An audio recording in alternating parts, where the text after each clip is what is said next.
Sir, game changer movie మరికొన్ని గంటల్లో మరి రెండు తెలుగు రాష్ట్రాల్లో కూడా దేశవ్యాప్తంగా కూడా రిలీజ్ అవ్వబోతుంది. అయితే ఈ గేమ్ చేంజర్ మూవీ యుఎస్ఏ లో ఆల్రెడీ ప్రీమియర్స్ పడిపోయాయి. అక్కడ నుంచి టాక్ కూడా వచ్చేసిందని అంటున్నారు. మరి యుఎస్ఏ టాక్ ఏం చెప్తుంది గేమ్ చేంజర్ విషయంలో? మరి హిట్ అవుతుందా, ఫట్ అవుతుందా? మరి యుఎస్ఏ రివ్యూ ఏ విధంగా ఉంది sir? Yeah, already game changer internet లో సంచలనం సృష్టిస్తుంది. ఇప్పటి వరకు 18 కోట్ల వ్యూస్ వచ్చాయన్నమాట. అన్ని కలుపుకుంటే పాటలు కానీ ట్రైలర్ కానీ అన్ని కలుపుకుంటే దాదాపు 20 క్రోడ్స్ లెక్కేసుకోవచ్చు మనం. ఇది రికార్డ్ అని చెప్తున్నారు. ఈ మధ్య పుష్పకు కూడా రిలీజ్ టైంలో ఇంటర్నెట్ లో ఇన్ని వ్యూస్ రాలేదు. ముఖ్యంగా ఓవర్సీస్ లో బ్రహ్మాండంగా వచ్చింది. కాకపోతే ఇక్కడ తెలుగు రాష్ట్రాల్లో బుకింగ్స్ లో కొద్దిగా డల్గా ఉందని చెప్తున్నారు. దీనికి ప్రధాన కారణం ఏంటంటే టికెట్ రేట్లు పెరగడము. అట్లాగే యుఎస్ రివ్యూ చూసినాక ఇక్కడ బుక్ చేద్దామన్న వెయిట్ చేస్తున్నారు చాలా మంది. అయితే ఇప్పుడు యుఎస్ రివ్యూ ఇందాకే వచ్చింది. నేను కొంతమంది ఫ్రెండ్స్ దీంట్లో చూశాను. సో యుఎస్ రివ్యూ ఏం చెప్తుంది, అసలు ఈ సినిమా ఎలా ఉంది, ఈ సినిమాకి ఇంత డబ్బులు పెట్టి చూడాలా లేదా అనేది మనం ఇప్పుడు మాట్లాడుకుందాం. యాక్చువల్గా ఇది దాదాపు 3 ఏళ్ల పాటు శంకర్ ఈ సినిమాని తీశాడు. రామ్ చరణ్ కెరీర్ లో కూడా 4 ఏళ్ళు గ్యాప్ వచ్చింది సోలోగా చేసి. మధ్యలో ఆచార్యలో చేశాడు కానీ ఆ తర్వాత రాలేదు. అయితే దీనికి బేసిక్ గా మనకి కార్తిక్ సుబ్బరాజు కథని తీసుకున్నారు. ఫస్ట్ విజయ్ కనుక్కున్నారు, బట్ విజయ్ దీన్ని రిజెక్ట్ చేశాడు. దాని తర్వాత రామ్ చరణ్ ఓకే చేయడంతో రామ్ చరణ్ సినిమా మొదలైంది. అయితే కార్తిక్ సుబ్బరాజ్ ఇచ్చిన పాయింట్ ను శంకర్ డెవలప్ చేశాడని చెప్తున్నారు. దీంట్లో ప్రధానంగా ఏంటంటే మన Ram Charan character IAS officer Ram Nandan. So Ram Nandan కి ఇటు సూర్య క్యారెక్టర్ బొబ్బిలి మోపిదేవి సూర్య క్యారెక్టర్ పేరు. సో వీళ్ళిద్దరికీ ఒక టగ్ ఆఫ్ వార్ నడుస్తుంది. ఎందుకంటే వీళ్ళిద్దరు కూడా 2 రకాల వ్యూస్కు చెందిన వాళ్ళు. ఒకరేమో రామ్ చరణ్ ఏమో సమాజాన్ని మనం బాగు చేయాలి, సమాజానికి హెల్ప్ చేయాలి అనుకునే నేచర్ ఉన్న క్యారెక్టరు. ఇటేమో మోపిదేవి ఏమో ఈ సమాజం నుంచి మ్యాక్సిమం మనం ఎలా పిండుకోవాలి, మనం ఎలా సంపాదించుకోవాలి అని అక్రమాలకు దేనికైనా పాల్పడి ఏమైనా చేసి మ్యాక్సిమం మనం ఎలా డబ్బులు సంపాదించుకోవాలి అనేది ఒకటి. రెండోది అధికార దాహంతో ఉంటున్న ఒక వ్యక్తి. వీళ్ళిద్దరి మధ్య టగ్ ఆఫ్ వార్. అంటే ఒక మామూలుగా అయితే ఒక సీఎంకి ఎక్కువ పవర్స్ ఉంటాయి ఐఏఎస్ కంటే కూడా. కానీ ఒక ఐఏఎస్ ఆఫీసర్ తలుచుకుంటే సీఎంనైనా ఎదిరించగలడు అన్న ఒక యాంగిల్ని దీంట్లో బలంగా శంకర్ తీసుకున్నాడు. ఈ పాయింట్ ఇప్పుడు కనెక్ట్ చేసిన విధానం అయితే చాలా బాగుందని చెప్తున్నారు. ఎందుకంటే ఇవాళ కాంటెంపరీ సమాజంలో కూడా మనం చూస్తున్నాము. ఒక మామూలు చాలా మంది అధికారులు ఇవాళ ఎట్లాగా ఎదిరించగలుగుతున్నారో మనం చూస్తున్నాము. అంటే నిజాయితీతో ఉన్న అధికారులు గతంలో కూడా మనం చూసాము. శేషన్ లాంటి అధికారులు. దాని ఇన్స్పిరేషన్తో శంకర్ చాలా రియలిస్టిక్ గా ఇవాళ సమాజాన్ని కనెక్ట్ చేసే విధంగా ఈ సినిమా తీశాడని చెప్తున్నారు. అయితే దీనికి బజ్జి రావాల్సినంత రాలేదు, ఓల్డ్ గా ఉందని. తర్వాత శంకర్ పాత చింతకాయ పచ్చడి లాగా చేశాడని, తర్వాత తన సినిమాల్ని తనే కాపీ కొట్టాడని, ఒకే ఒక్కడు కావచ్చు అలాంటి సినిమాల్ని కాపీ కొట్టాడని. అదే కాకుండా ఈ మధ్య కాలంలో వచ్చిన కొన్ని సినిమాలంతా కూడా గుర్తొస్తున్నాయని ఇటువంటి రివ్యూలు వచ్చాయి. బట్ ఇప్పుడు వస్తున్న రివ్యూలు చూస్తే వేరేగా ఉన్నాయి. ఇప్పుడు వస్తున్న రివ్యూలు ఏం చెప్తున్నాయంటే ఫస్ట్ హాఫ్ అంతా వీళ్ళ ట్రైనింగ్, కియారా అద్వానికి తనకు వచ్చే లవ్ ట్రాక్ ఇవన్నీ సరదాగా గడిచిపోతుంది. రామ్ చరణ్ ఒక బబ్లీగా క్యారెక్టర్ చేశాడు దీంట్లో. ఆ తర్వాత ఫస్ట్ హాఫ్ ఇంకొక 20 నిమిషాలు ఉండదన్న వరకు కూడా ఇలాగ వెళ్ళిపోతుంటది. సరదాగా కామెడీ, సరదా ట్రాక్స్ ఇవన్నీ కూడా. దాని తర్వాత ఇంక 20 నిమిషాలు ఇంటర్వెల్ ఉందనంగా స్టార్ట్ అవుతుంది విశ్వరూపం. సో రామ్ చరణ్ విశ్వరూపం మనం ఇంటర్వెల్కి ముందు చూడొచ్చు. ఇప్పటి వరకు రామ్ చరణ్కి ఎంత పర్ఫార్మెన్స్ రాలేదు. త్రిపుల్ ఆర్లో కానీ రంగస్థలంలో కానీ రామ్ చరణ్కి మంచి పెర్ఫార్మెన్స్ పేరు వచ్చింది.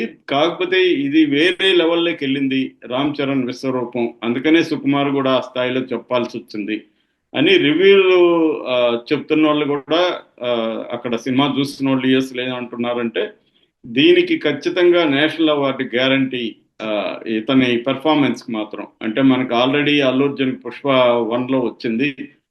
ఈసారి రామ్ చరణ్ కూడా తెలుగు నుంచి ఖచ్చితంగా నేషనల్ అవార్డు గ్యారంటీ అనేది చెప్తున్నారు. అంత మంచి పర్ఫార్మెన్స్ ఇచ్చాడని.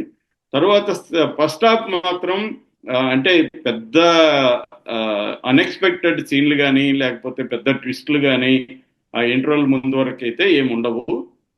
కానీ సెకండ్ హాఫ్ వచ్చేసరికి అసలు ఆ, మనం కళ్ళు తిప్పుకోని విధంగా రేసీగా ఎడ్జ్ ఆఫ్ ద సీట్ అంటారు, అలాగా కూర్చొని ఇలా చూడాల్సిందే, అట్లా అంత వేగంగా ఎత్తులు పై ఎత్తులు అలా వేగంగా వెళ్ళిపోతుంటది. అట్లాగే ఫ్లాష్ బ్యాక్ అప్పన్నగా రామ్ చరణ్ కూడా ఒక డిఫరెంట్ గా ఉంటది. చాలా చోట్ల ఇంద్రాలో మన చిరంజీవి గుర్తుకొస్తాడు, ఆ క్యారెక్టర్ లో గెటప్ కానీ రామ్ చరణ్ బిహేవియర్ కానీ ఇంద్రాలో చిరంజీవి గుర్తుకు తెచ్చే విధంగా కూడా ఉంటది అని చెప్తున్నారు.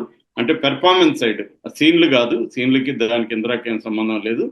సో అది కూడా ఆ ట్రాక్ కూడా కనెక్ట్ అయ్యే విధంగా ఇవాళ సమాజాన్ని శంకర్ బలం ఏంటంటే తను తీసుకునే సామాజిక అంశాలని మనకి కనెక్ట్ చేస్తాడనమాట. ఇప్పటి కాంటెంపరీ సమకాలీన సమాజానికి కనెక్ట్ చేసే విధంగా శంకర్ ఎప్పుడు కూడా సినిమాలు తీస్తాడు. దీంట్లో కూడా ఆ అప్పన్న క్యారెక్టర్ కానీ ఆ థీమ్ కానీ ఇవాళ సమాజానికి కనెక్ట్ అయ్యే విధంగా, ఒక గ్రామంలో ప్రజలు ఎలాంటి రైతులు ముఖ్యంగా ఎలాంటి ఇబ్బందులు ఎదుర్కొంటుంటారు, వాళ్ళ తరపున నిలబడి అభ్యుదయం పార్టీ అని రామ్ చరణ్ క్యారెక్టర్ అప్పన్న ఎలా పెడతాడు, దాన్ని కొంతమంది ఎలా అడ్డుకుంటారు, సొంత మనుషులు ఎలా మోసం చేస్తారు, ఇవన్నీ కూడా దాంట్లో చాలా బాగా వచ్చింది. అది చాలా టైట్ గా ఉందని చెప్తున్నారు, ఎక్కడ బోర్ కొట్టకుండా. దాని తర్వాత మళ్ళీ రామ్ చరణ్ సూర్య క్యారెక్టర్లు వీళ్ళిద్దరి మధ్య టక్ ఆఫ్ వార్ కానీ ఎత్తులు పై ఎత్తులు కానీ ఇవన్నీ వండర్ఫుల్ గా వచ్చిందని చెప్తున్నారు. సెకండ్ హాఫ్ అయితే చాలా రేసింగ్ ఉందని, క్లైమాక్స్ కూడా ఒకటి బ్యూటిఫుల్ గా వచ్చిందని చెప్తున్నారు.